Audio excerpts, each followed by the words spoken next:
taking a program that had been written for the analytical engine, would you write the same program in the same way if you were going to run it on a modern day computer? And the answer is, of course, you would not. The point that I'm making here, in an admittedly slightly extreme way, is that hardware matters. So at some point, every so often, you do need to take a look at the hardware that you're using and check that you're getting the most out of it. So here's the thing. Those programs that you see on the slide in the form of punch cards written for the analytical engine, you could port them to a modern day language and computer, no problem. But you wouldn't be leveraging modern day innovations such as multi-threading or pipelining, asynchronous behavior or networking, the list goes on. So what does this tell us? It tells us that hardware matters, and as the hardware improves, you need to stay on top. Okay, so let me set up the agenda. I will inevitably be telling you a little bit about Aerospike, and then I'll talk about the sorts of things that we do inside the box, if you will. And I think it's worth my sharing those with you because it's slightly unusual to get a really good understanding of hardware at a software company. And as I said, it's something that we feel makes us a little bit special. What's more, we're prospectively interested. We're always looking for the next innovations to harness and use to take the product forward if we can. Our work on ADQ, which I will talk about, and persistent memory, which I'll also talk about, are good examples of this. Finally, I'll be talking about our recently published 20-node petabyte scale benchmark paper. And one of the things that helped us to write this was our understanding of hardware at a very deep level. Okay, so about Aerospike. Aerospike is a real-time data platform designed from the outset to be horizontally and vertically scalable. It will support the most extreme levels of throughput, literally millions of transactions per second, with sub-millisecond latency for both reads and writes. Its design allows the highest levels of uptime to be assured if the product is used correctly. It's built to deliver world-class performance using SSDs, which makes Aerospike extremely economical when compared to systems which rely on DRAM for their performance. We use for large-scale, real-time use cases at the likes of PayPal, Wayfair, and Adobe.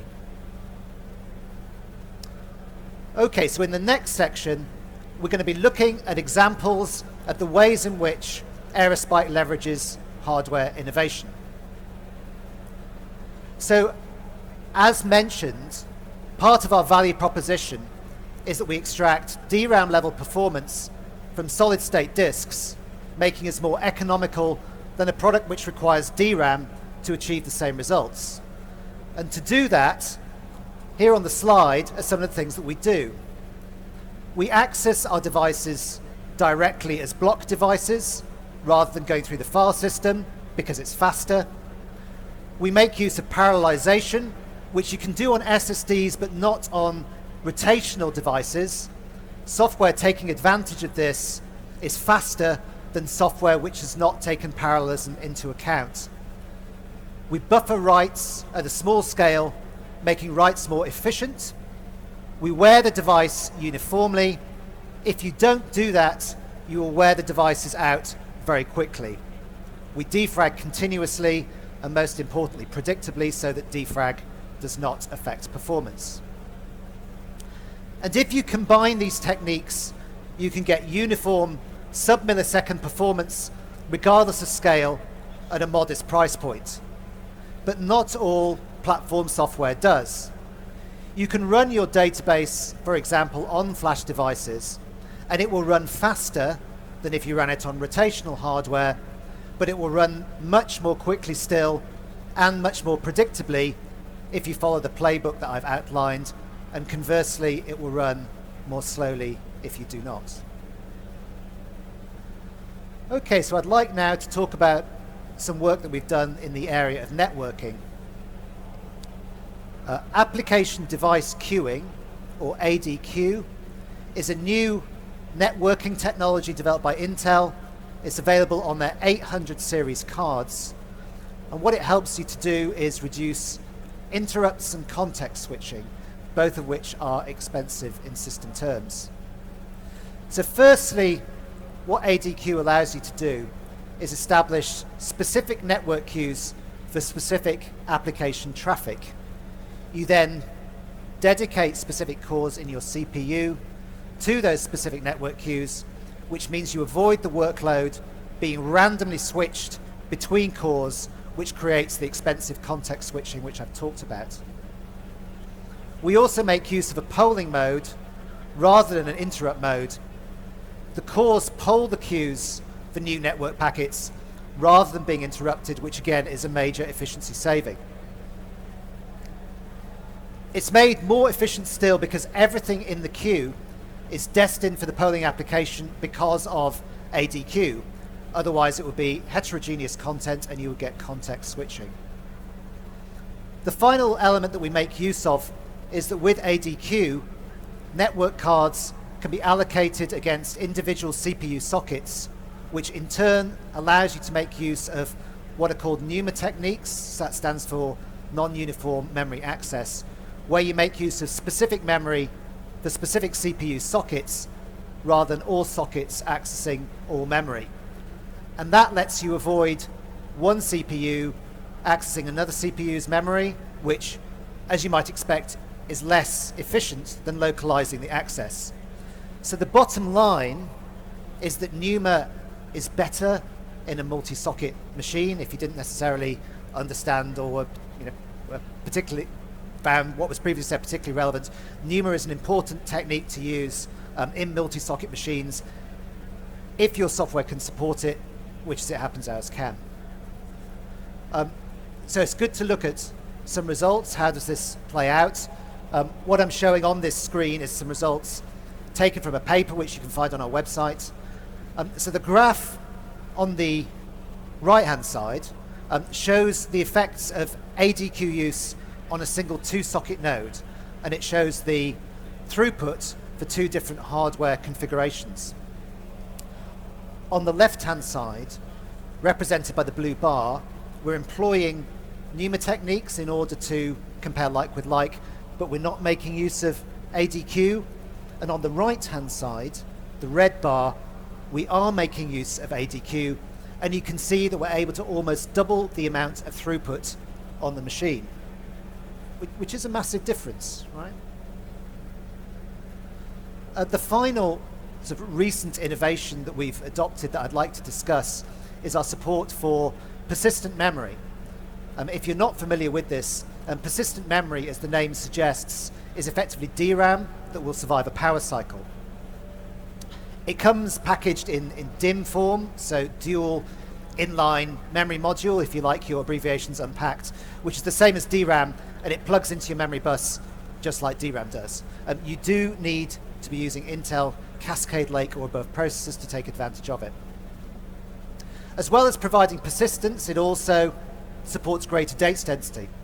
You can allocate up to 3.84 terabytes of persistent memory versus a single socket, because the persistent memory DIMMs come in bigger sizes. The DRAM limit per socket, by way of comparison, is something like 1.5 terabytes right now. As I understand it, larger capacity persistent memory cards are likely to become a reality, which in turn will give us even higher levels of data density. But to truly support persistent memory, you need to put special instructions in your code to make sure that data from your CPU caches, that's your L1, your L2, and your L3, you need to make sure that it's flushed out of the processor in the event of power failure. You also need to manage persistent memory in what's called app direct mode, which is distinct from what's called byte addressable mode, which is what you use with DRAM. So what that really means, again in layman's terms, is that you can't just plug in persistent memory and expect to get persistent memory. You need to change your code to handle it, which is something that we've done at Aerospike. And we were very much early adopters in this regard, working with pre-releases from Intel, and we're fairly sure that we were the first database company to offer a persistent memory compatible product. Here's an example of the benefits you can get. So persistent memory does have a lower price point. It's something like 30 to 50% less expensive, so you can save money. You can also put more of it on a chassis, leading to reduced server count, which therefore means lower hardware costs, possibly lower employee costs as a result, as you have less hardware and therefore you need fewer employees to manage it. The greatest benefit for Aerospike, as it happens, is that it allows us to streamline operational processes. Something called cold starts, which you get after a power cycle in Aerospike, will have their time to completion radically reduced as per the slide, because the indexes that the database uses doesn't have to be rebuilt, they can just stay resident in memory. And this would allow you to compress the duration of a cycle of OS patching, for example, by a factor of something like 100. So I hope that those three examples really helped illustrate the point that we're a company that really likes to get into the detail of the hardware and really looks to be at the cutting edge where it's appropriate. The final thing that I'll be talking about is our recently published petabyte scale benchmark paper. Okay, so what did we try and do? We built a petabyte scale database to see how Aerospike would perform against a petabyte scale dataset. I'm not aware, as it happens, of another database company having done something like that. So if you look genuinely for large scale database tests, I'm willing to bet reasonably good money that ours is the largest one that you'll find. It was a significant undertaking, as you might imagine. We partnered with AWS and Intel when we were putting this together, and we're very grateful for their support. And as I said, there's a paper behind this. The petabyte scale database was built using commodity hardware. In fact, it was built using public cloud hardware, so it was run in AWS. So this benchmark's entirely transparent and it's entirely reproducible. We did leverage some of the specialist hardware knowledge that I've talked about. For example, this all ran on SSDs.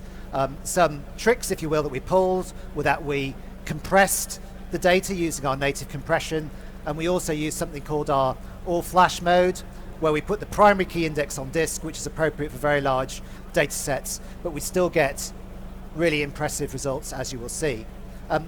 We didn't use ADQ.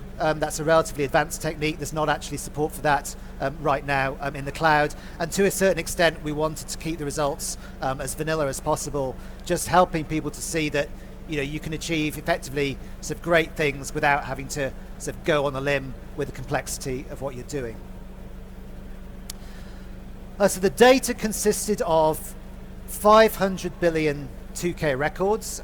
If you're good at multiplying numbers with lots of zeros, attach them in your head, you will be able to come to the conclusion that we did, that is 1 petabyte of data, so that's 1 followed by 15 zeros. It was fully replicated, so that's a fault-tolerant database that we're talking about. It's a proper database that you could sort of genuinely use without risk. We used our built-in compression, as I've mentioned, to get all the data onto the 20 nodes. The test consisted of the sort of workloads that you might see at a major ad tech. The petabyte database corresponding to what gets described as a cookie store. So if you're not familiar with the way ad techs work, basically, well, we all know that they store data on individuals, suitably anonymized. The way they key the data is using cookies. By and large, that's all they know about people. So very often they will have multiple records for multiple individuals. But when if somebody comes in, there's a cookie, you use that cookie essentially to find out what do you know about that person. Are they interested in buying cars? Are they interested in buying shoes? Are they interested in attending a big data conference somewhere in West London, for example? So we ran 2 different test cycles, one composed entirely of reads, and one being 80% reads, 20% writes. The reads and writes were uniformly distributed across the key space, so no hotkeys, So no unfairness, effectively. It was a good, fair fight in benchmark terms, and there were no caching effects either.